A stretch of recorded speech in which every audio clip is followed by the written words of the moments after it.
My name is Lauren, and I'm 36 years old, working from home. My husband, Daniel, and I got married 3 years ago when we were both 33. We wanted children right away, so we saw a doctor for fertility advice. Thankfully, everything was fine, but despite our patience, we couldn't conceive. Just as we were about to give up, Daniel insisted we needed a child, especially a son, as his mom and sister said the family needed an heir. I sighed, confused. Daniel is a good husband but is a bit of a mama's boy and always goes along with whatever his mother says.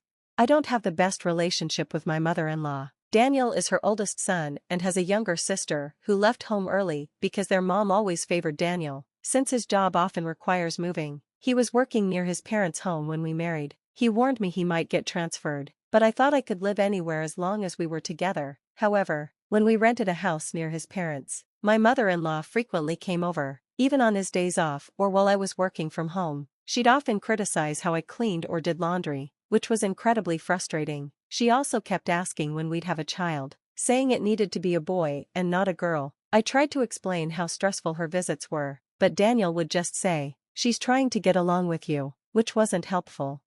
I was initially drawn to Daniel's optimism, feeling we balanced each other out, but this was a big issue between us. Thankfully, Daniel got transferred 6 months ago, so we could finally move away. Our new home is close to my parents', only about an hour away, and it's in a well-developed area, unlike the farm fields surrounding his parents' place. Once we moved, my stress eased, and I could focus on work. Our life became much more comfortable. Then, just recently, I found out I was pregnant. Daniel and I were thrilled, even though I had some concerns about my age. When we shared the news with his parents, his mom's first comment was, "It's a boy, right?" Even though Daniel explained we didn't know the gender yet, she insisted it had to be a boy, but we found out it was a girl. When she heard, my mother-in-law called me while Daniel was out and cruelly said, "You're useless. Why did you marry into this family?" I was devastated and broke down in tears. When Daniel came home, he got upset when I told him, asking if I was saying his mother was wrong, which only made me cry more. Despite his reaction, he still took care of me and helped with household chores, which showed he was a good husband as long as his mother wasn't involved. After giving birth safely, I stayed in my hometown for a month. When Daniel picked me up to go back home, we were surprised to find my mother-in-law already there. I didn't expect her to be excited to see her granddaughter, so I felt uneasy. Daniel, though, didn't notice and cheerfully told me his mom was there to help. While he was in the other room with our baby, my mother-in-law pulled a box of cake from the refrigerator.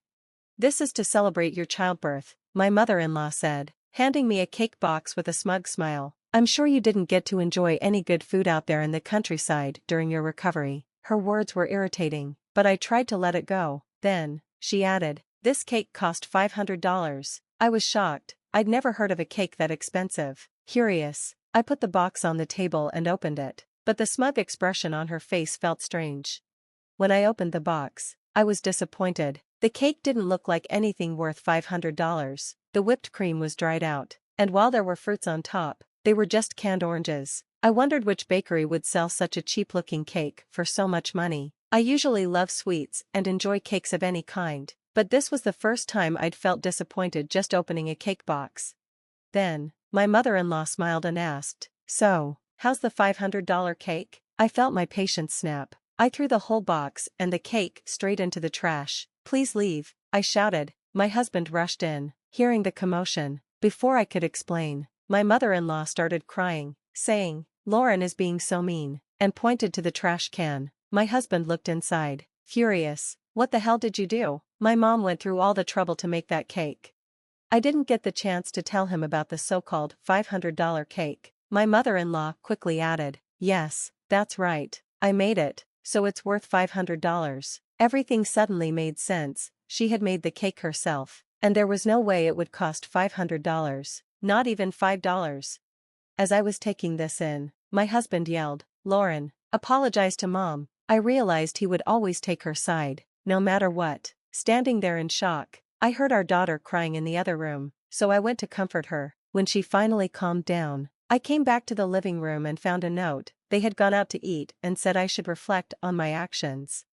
I was stunned and unsure if I could go on living here with my husband. Part of me wanted to run back to my parents, but I felt guilty for needing their support again. As I considered my options, I looked at the trash can where I'd thrown the cake and decided, on a whim, to take a photo of it. Then, I called my parents and told them everything. My dad immediately offered to come pick me up. I felt bad for my newborn daughter, having to move again, but I knew it would be better for both of us than staying here.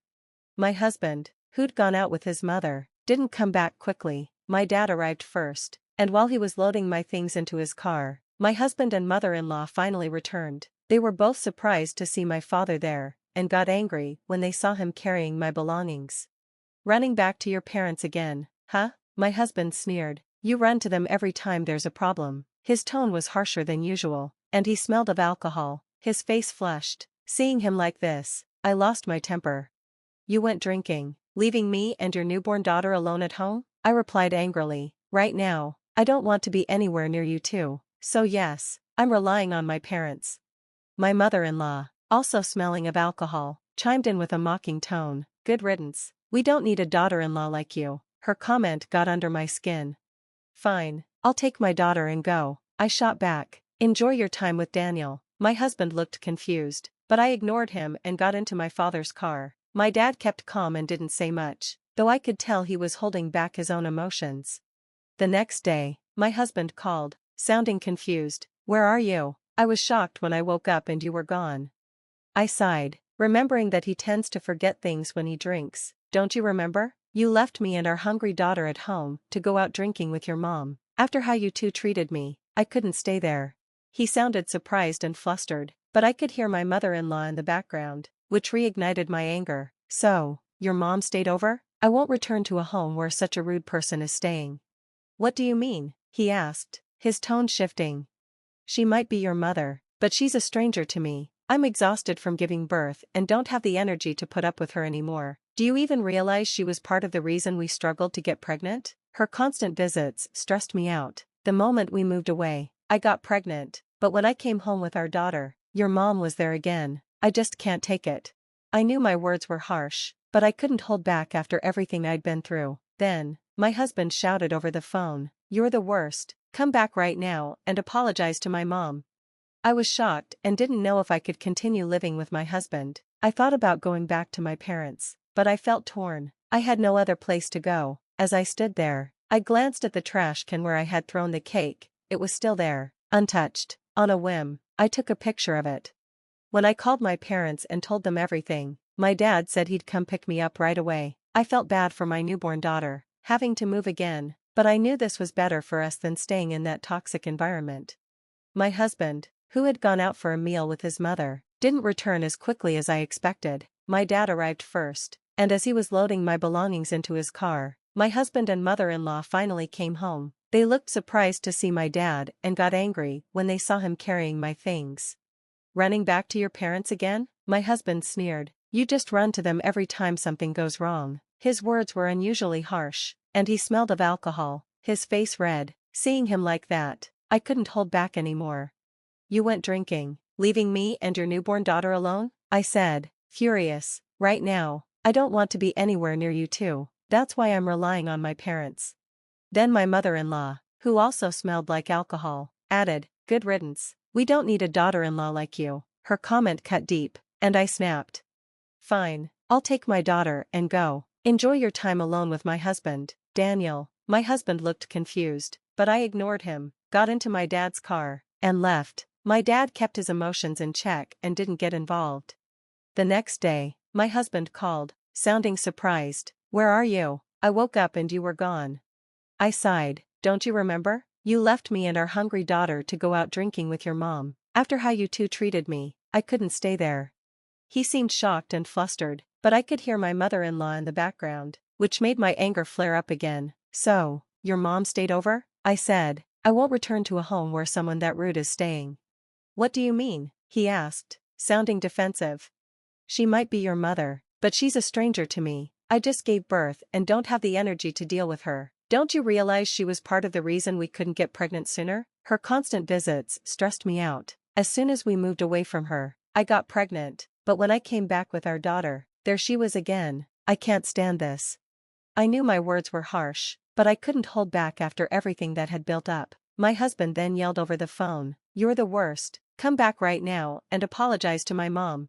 I stopped my husband and said, "Just stay there, your father should be arriving soon." Then, I hung up.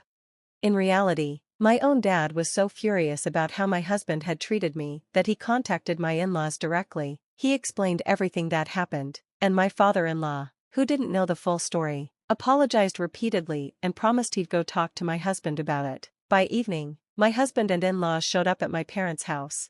As soon as he walked in, my husband bowed deeply, apologizing. "I had no idea what was going on," he said. "I didn't know my mother was saying those things to Lauren." I looked at him, feeling cold. "Isn't it a little late to say you didn't know? We talked about this when we lived near your parents, but you brushed it off, saying she just wanted to be close to me. You didn't do anything to help back then," I replied. My words made him turn pale.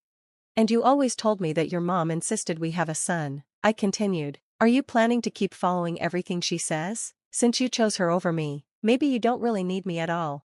"No, that's not true. I'm really sorry. I didn't mean to," he stammered, grasping for words. "Then what did you mean?" I shot back. He fell silent, looking down. "Daniel," I said, "you chose your mom over your own wife and daughter. Your mom's obsession with you has made you a mama's boy. I should have realized sooner. No wonder your sister left home early." At this, my husband defensively said, "I'm not a mama's boy. I care about you, too." "Then can you really cut ties with your mother?" I challenged. He went silent again. My mother-in-law, who had been brought there by my father-in-law, suddenly shouted, "How can you ask him to do that? Daniel and I are mother and son. We can never sever our bond." My father-in-law tried to calm her down, but she wouldn't stop. "To be honest, I never liked you," she continued, her words bitter. "I wanted a younger wife for Daniel." "Fine," I replied. "Then I'll cut ties with you right now. I've already prepared divorce papers. If we get divorced, we can be strangers." My husband looked at me, his face pale. "I don't want to be with someone who would write such nasty things on a cake plate," I said. I pulled out my phone and showed everyone the picture I'd taken of the cake, with the words, "Take your daughter and leave" written on it. Seeing this, my father-in-law, who hadn't known the full extent of the situation, turned red with anger and yelled at his wife, "You did this to your own daughter-in-law? After what you did to our daughter?" I was shocked to hear this. Apparently, she had once done something similar to her own daughter, serving a birthday cake with a cruel message on it. "You're a burden to this family." The room went silent, and everyone's eyes turned toward my mother-in-law, whose face was now a mix of shock and shame. My husband looked at his mother, visibly shaken, as if seeing her for the first time.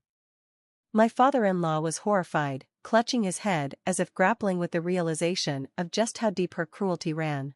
I took a deep breath, feeling a wave of clarity amidst the tension. "This isn't just about me," I said, looking at my husband. "Your mother's behavior has impacted everyone around her, including your sister. And you've been defending it, enabling it, without considering the consequences." My husband, still holding on to me, whispered, "I didn't know. I just thought she was. I thought she only wanted the best for us." "No," I replied firmly. "What she wants is control, and you let her have it every time you choose her over our family." My father-in-law, his face still dark with anger, finally spoke up. "Enough is enough," he said, looking at his wife. "You've gone too far. Your behavior has alienated both of our children. I can't stand by and let you destroy their lives." He turned to me, his expression softening. "Lauren, I apologize deeply for everything you've had to go through. I should have intervened sooner." I nodded, grateful but firm. "Thank you, but it doesn't change the fact that I need to think of what's best for myself and my daughter." I looked at my husband, my heart aching but resolute. "Daniel, I've given you chances to stand up for me, to prioritize our family. I can't keep waiting for you to change." He looked up at me, his eyes desperate. "Please, don't leave. I'll set boundaries with my mother. I promise, I'll do better." "You've said that before," I replied, shaking my head. "And yet, here we are. I can't keep living like this, questioning my place in my own marriage, wondering if I'll always come second to her." My father stepped forward, placing a protective hand on my shoulder. "It's time to go, Lauren." As I turned to leave, my husband reached out one last time. "Please, just give me one more chance," he pleaded. I paused, looking at him with all the hurt and disappointment I'd been carrying. Daniel, if you truly want a life with us, you have to prove it, not with empty promises, but with real change. I need time. And I need space. Maybe, once you've shown that you can be the husband and father we deserve, we can talk. But until then, I'm taking our daughter and leaving. With that, I walked out of the house, my father and daughter by my side, finally feeling the weight of years of resentment and disappointment lift just a little. As we drove away, I didn't know what the future held, but I knew I had made the right choice for myself and my daughter.